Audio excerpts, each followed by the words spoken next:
the warm welcome. And yes, I'm really pleased to be here today with Bruno Vannod from one of our brilliant customers. And Bruno is the co-founder and CEO of the Programmatic Company.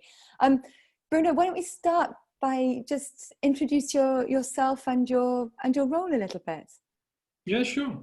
I've been working in the digital advertising since 2000, so something like 20 years working into that area. I started as a media planner in agency, and I've been moving in various roles over the past 20 years. Sorry. And right now I've set up my own company. So between media planner and CEO of that company, I've worked for companies such as Microsoft or some ad networks or tech companies, having the opportunity to see a lot of stuff into that industry. Yes, I think you really have played interesting roles in quite a number of the different players within the industry. Yeah, what really helps in order to understand each part of the ecosystem and to understand business well. It does. You definitely get a better experience, a better perspective, the more different sides of the industry you work in. I would love it if you could just, for our audience here today, if you could give a bit of an overview of the Programmatic Company, maybe your clients, and a little bit about your approach. Sure. In fact, we empower brands and their partners in operating paid digital media strategies on the main DSPs and ad platform on the market.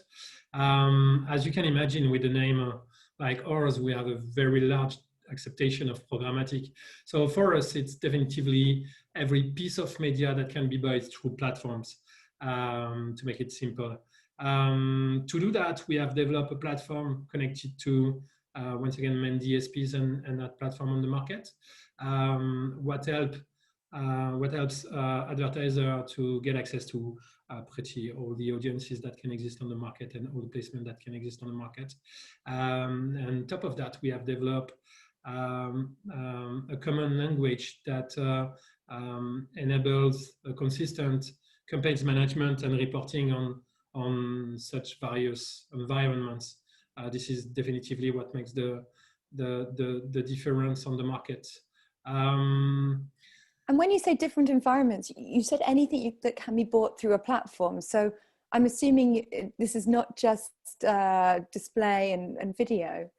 Yeah, we operate across SEA because we consider, so I was saying we have a very large acceptation of programmatic. So for us, SEA can be considered as programmatic. That can be a debate about that. But basically, if you consider that programmatic is media at scale through platform, SEA is part of that. Main social platforms and the main DSPs. Basically, the idea starts with social. I was fortunate enough to have the chance to develop the business for an English company that was one of the first to have access to the Facebook Ads API, and it became very quickly obvious that having the capacity to create multi-targeting easily on that platform, fixing different rates for all those targeting at scale was definitively a process to apply to all the media buying. So the multiplication of walled gardens and the proliferation of APIs have made that vision possible, and this is definitively what we do, make it available on the main ad platform and DSPs. That makes sense. And then, so with such a sort of diverse range of media that you're covering, can you talk to us a bit more about your tech stack and the different components that are in that? Yeah, sure. Basically, we operate campaigns, but in order to so we do not want to deal with strategy or that kind of stuff. We really think that roles must be split between the advertiser, the agency, and the operator, even if some agencies are making the operation too. I think there should be question about that.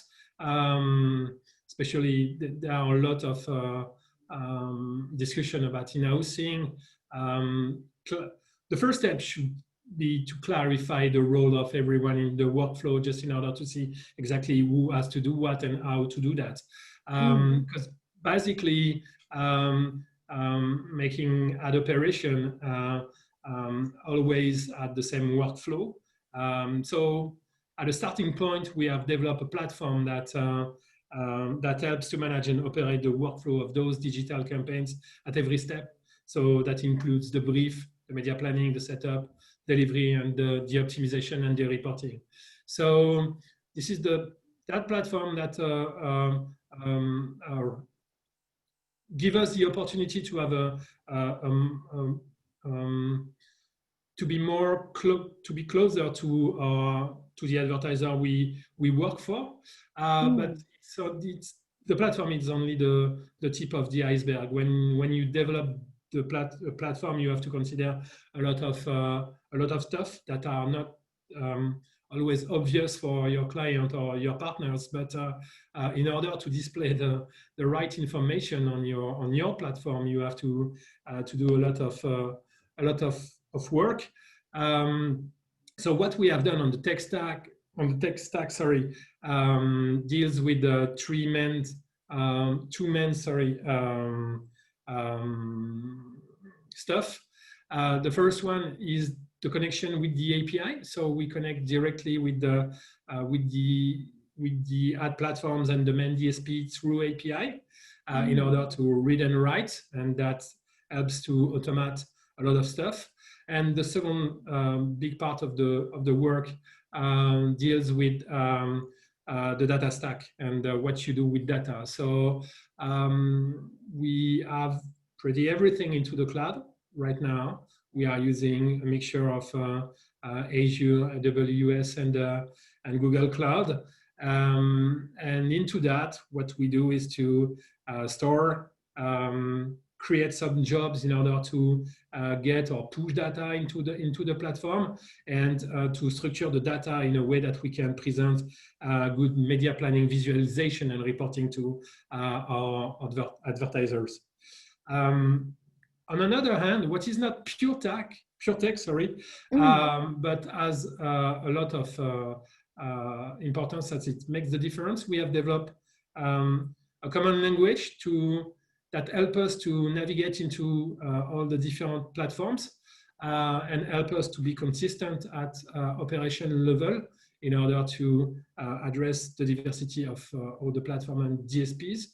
And in addition to that, we have also developed a lot of algorithm in order to predict, combine elements for campaigns, and to optimize the delivery and help our clients to save money or make better buy regarding to their goals.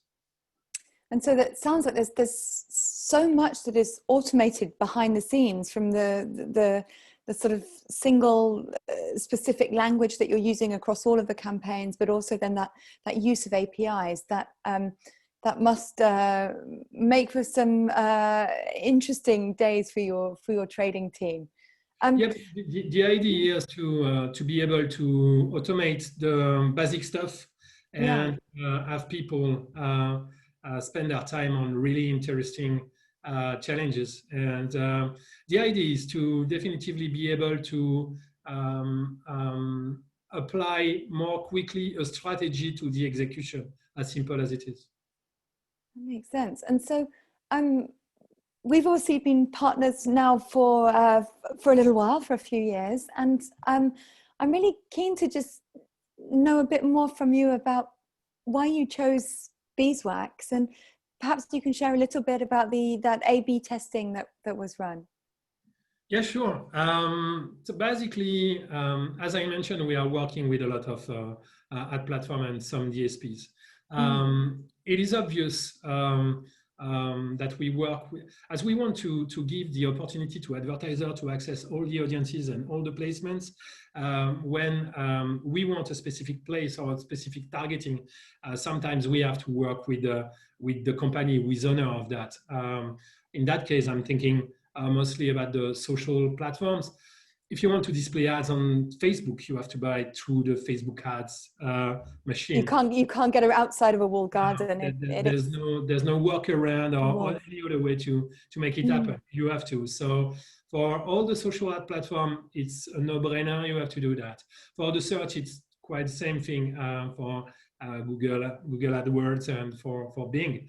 Alex is a bit different as DSPs reconciliate inventories and help a company like mine to get access to different marketplaces. We work with the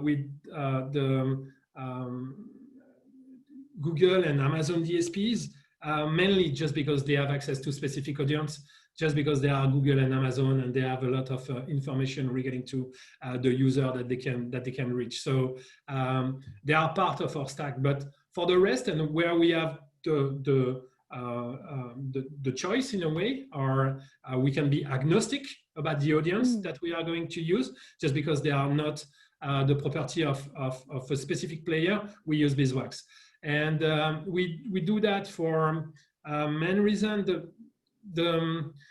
Definitively the number one reason has been the API, because you can do everything that you want with the API. So it was easy for us to develop something that was consistent and robust with the Beeswax API. And in addition to that, we also use the Loglevel data that you are in the majority of cases, when you use a DSP, you only have aggregated data. You do not have the details of all the impression. You offer log-level data that is really helpful for us to understand everything that is happening at impression level and even bid level. So that makes a different too.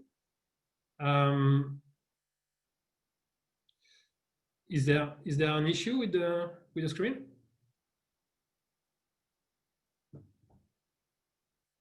We seem to have lost Cadi, so I think we'll just continue with what you're saying. So you were talking about the APIs as one of the main reasons. The API, the log-level data, and there were two other reasons that really helped us. It was the capacity to make direct buys. And to start conversations with the marketplaces and the SSPs directly. So we have the opportunity to have discussion with them with all the transparency that is needed. And it is mainly due to the Beeswax business model, what is also an advantage, just because Beeswax is pricing on the QPS model, what is very different from the other DSPs that are charging us on the percentage of net media. And so that model of QPS that I shall explain as it is not a norm on the market, helped us. So basically we pay each time that we are targeting something specific, and the volume of different targeting that we are using are considered as query, and we pay regarding to the volume of query that we are making. So it is kind of paying for what we want to listen to. So each time that we have specific condition for buying in terms of placement or in terms of audience, then we only are getting charged for listening to that and not on the net media. What definitively help us to make some savings and consistent savings when we are buying very expensive inventory, such as videos on specific market. Yes, and there's definitely some questions coming in about that, so I'm sure you'll get to expand on that a little bit later. I think we have Cadi back. Cadi, are you with us again? I'm so sorry. That's all right. But I'm not sure. I've had some problems with my connection here. That's perfectly fine. I actually got some camera time, so I will turn it back over to you. Bruno was just explaining to us about the extensibility of the APIs as well as the business model. I do hope we can learn more about some of the amazing things that the Programmatic Company is doing with all that. So it's not just a commercial for Beeswax. So I will let you take over. I was actually hoping to ask Bruno a bit more about the log level data that you use. You mentioned all that. I'm really keen to know a bit more about maybe what insights you gather and how you apply those to what you're doing, what you design for your clients. Yeah, sure. Well, I think that there can be a lot of business application that you could do with log level data. On our own, we mainly use it for optimization purpose. So basically, the idea is that we receive impression, each information and attributes for each impression that we are winning. So we are able to know exactly what are the dimensions that are impacting the result. When the result can be a conversion or a click or a time of exposure or that kind of stuff. And we are then able to determine what are the main dimensions that are impacting the results. So we use that to optimize, as simple as it is. And even without using any identification or any ID, we have definitively an interest of having access to that raw data. That's fascinating. So and so with all the changes to identity, that data that you're using is actually signals from the inventory more than and not user IDs or any of those personal signals. Could you rephrase, please? Sorry. That's okay. I was just just thinking about that data. It's interesting that those are inventory-based signals more than more than user-specific. Yes, sure. I think that on top of that, I definitively think that there's going to be new rules for the media buying in the next month or years, and we have to start thinking about that. And even with placement information or some other dimensions such as the device or the regions, there's already a lot of things to do and to optimize on in order to be more efficient. So I know that there is a lot of debate about the identity, that's for sure. But brands have to understand that that good old deterministic model to attribute is over. Just because you have more and more walled gardens and you can't reconciliate the information through the walled gardens. So there's a lot of things that will need to be rethink. Is it going to be the good old media planning as it used to be before the digital? I don't know. What I know is that you have to be more and more consistent in reconciliating and being able to have access to the data of the different environments where you are displaying your ads quickly in order to be able to optimize on that. No, that's really important. And I want to ask a bit more about that optimization process. I know your team through the API are obviously making use of our bid modifiers product. Could you tell us a little bit about the optimization that you're doing there? Yeah, bid modifier is super helpful in order to optimize. It definitively has an impact on the structure of your campaigns. Previously, when you wanted to really have the insight on what was working or not, you had in some ways the obligation to create a line of targeting for each variable that you want to target, or know the information about the impact of this targeting on your performances. So the consequence was that you add a lot of different targeting into your media planning, and it was painful to manage to set up all those targeting. And even with API and the capacity to push a lot of different line items into the system very quickly, it was not optimal. Having that bid modifier give you the opportunity to rate the important dimension that really impact the performances, just as I explained previously, and to give a special multiplicator to each of those dimensions in regards to the way you think that dimension impact the results. So this is how we process now. So we had the opportunity to drop significantly the number of lines we were creating into the system without reducing our capacity to optimize, thanks to the bid modifier functionality. I wish this had existed when I was trading on Right Media, gosh, more than 10 years ago. I remember having campaigns with hundreds and hundreds of line items. So the traders today don't know how easy they have it. Yeah. And on top of that, you can automate so many things that really make the difference right now. And then, in terms of other trends that we're seeing, we've really seen the rise of OTT, of connected TV and online video demand. Are you buying in this space, and what do you think about this? Yeah, we are buying more and more in this space. I think there are two main factors that explain that. The first one is definitively that there's more and more time spent on that. You can see that in a lot of studies, especially in the US, but we also see that trend in Europe.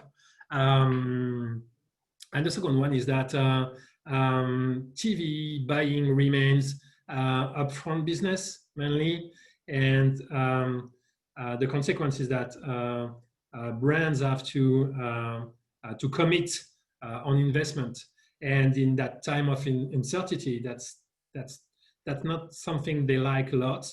So they prefer flexibility. So that's why I think they also want to buy on that type of space more and more, definitively.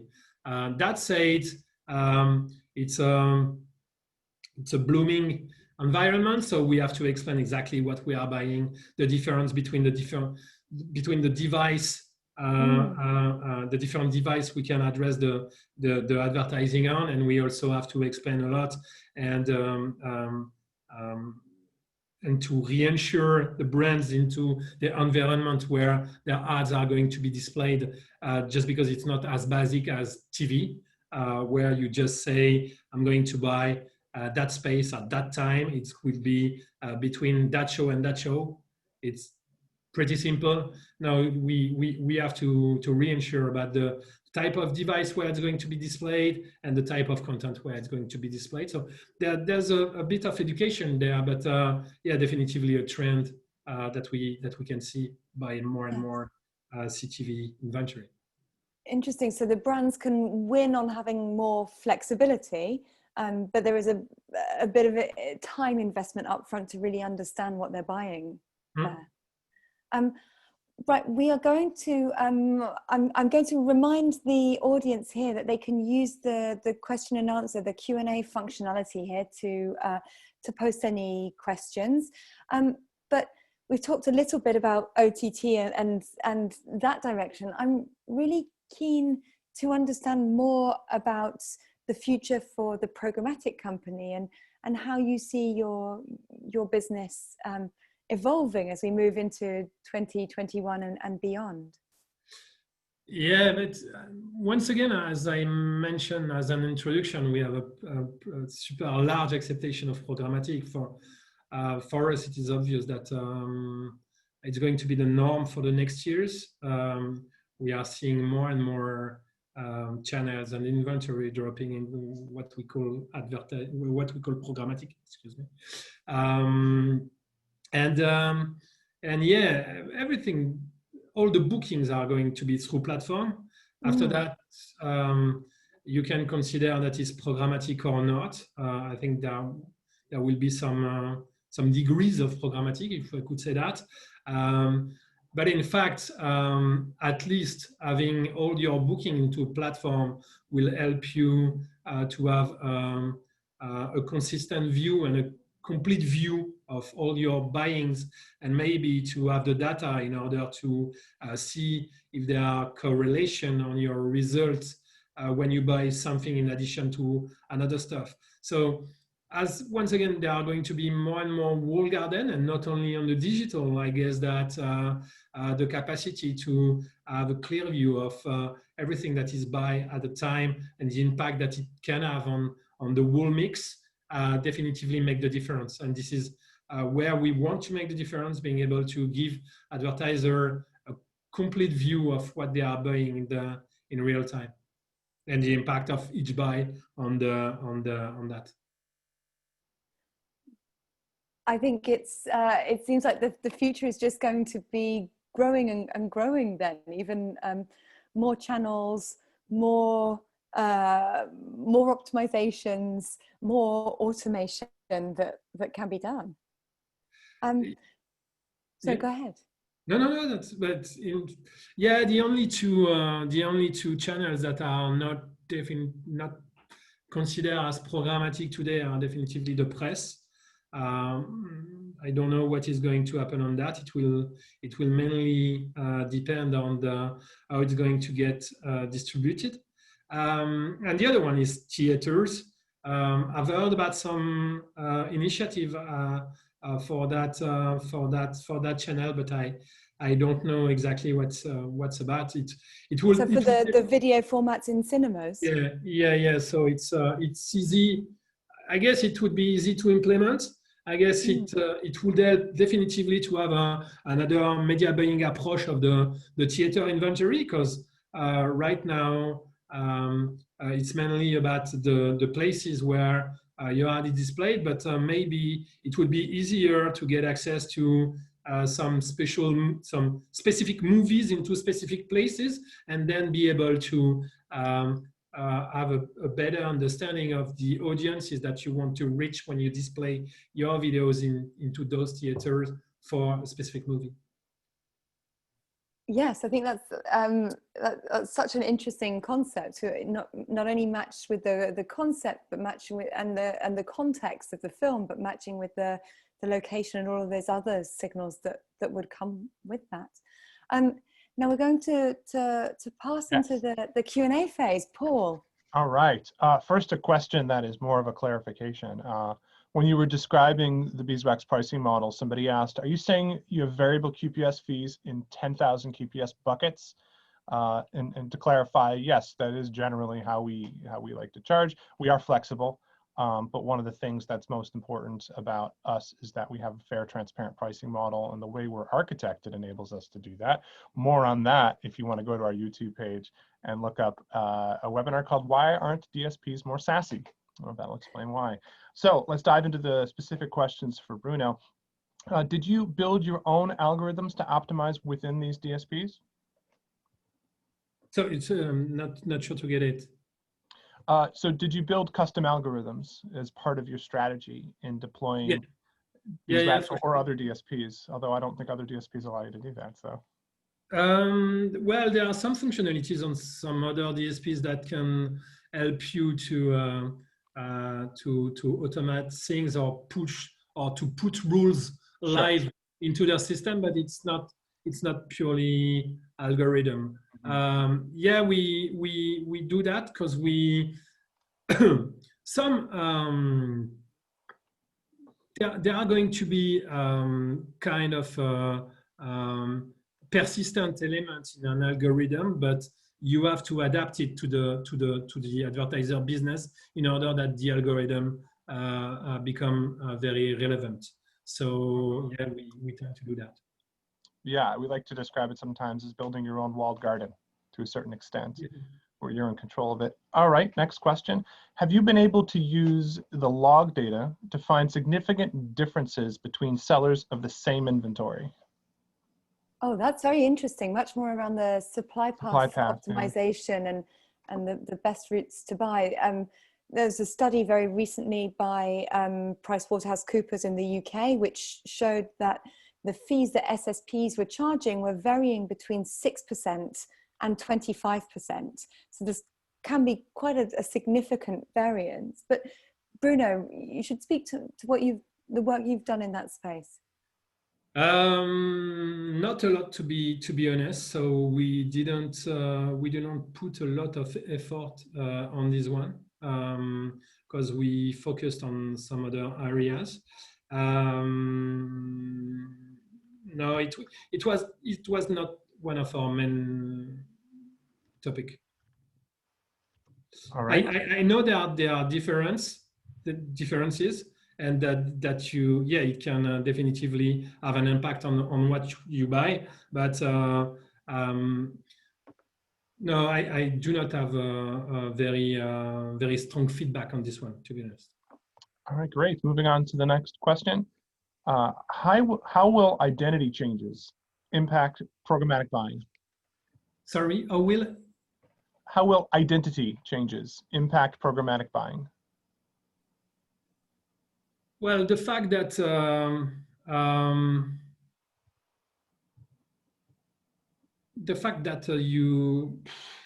that there can be so many possibilities on this one. Yeah. It will really depends on the choice that are made by some companies. It's super tough one, to be honest. My opinion is that placement is going to be one of the key elements to consider on media buying in the future. But for all the other stuff, and especially how it's going to happen with the IDFA, what Google is going to block, well, it can move in so many directions that that I do not have even a clear vision on that.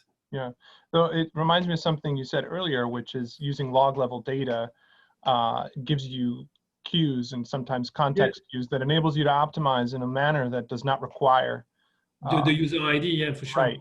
And we are more, to be honest, we are spending more time in investigating on the variables outside of the user ID that can make the difference versus trying to reconciliate a user path.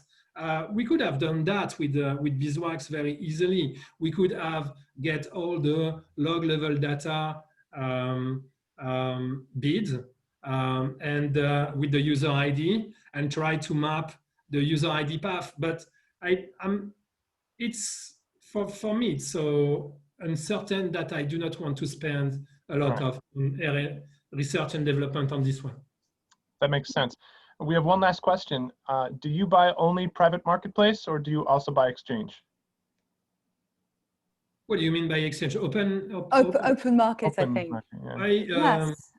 It's more and more private deals, but at the very beginning it was something like 95% on open. But it is true that definitively we have changed our approach once again with the capacity to have direct conversation with exchange, and to be able to have those conversations on a transparent basis, what was not always the case with some other DSPs. So doing that, it's easier to deal and to replicate what used to exist with the insertion order model before into the platform. So I would say that right now it should be not half, but 40% done on private deal.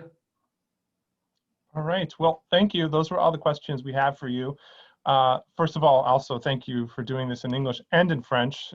For those who missed it, there was a French language version of this webinar broadcast about an hour ago that is now live on the Beeswax YouTube page. So if you prefer to listen in French, please go ahead and listen to that.